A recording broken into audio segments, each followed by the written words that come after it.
Во Штип ќе се одржи централната прослава Денот на Европа.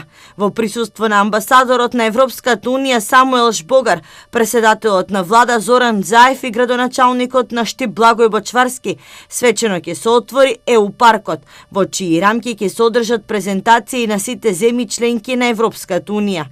Потоа ќе има и низа настани, како и концерт на градскиот плоштад. Поред програмата, настанот во Штип ќе започне од 12 часот. Од општина Штип најавуваат дека на 12 мај во централното градско подрачје ќе има и изменет режим на сообраќај.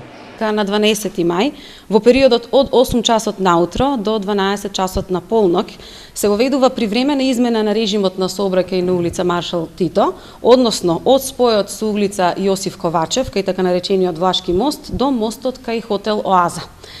На наведената локација целосно се затвора сообраќајот за моторни возила, а ќе се одвива само пешачки сообраќај. Од 12 до 17 часот на градскиот плоштад, како и во спортските игралишта во Штипската гимназија и основното училиште Ванчо Прке, се предвидени интерактивни игри, надпревари и подароци за најмладите, пијано со нозе, хорско пење, како и танцови точки. А изложбата на фотографии по повод Европската година на културно наследство 2018 година ќе се одржи по улицата Јосиф Ковачев.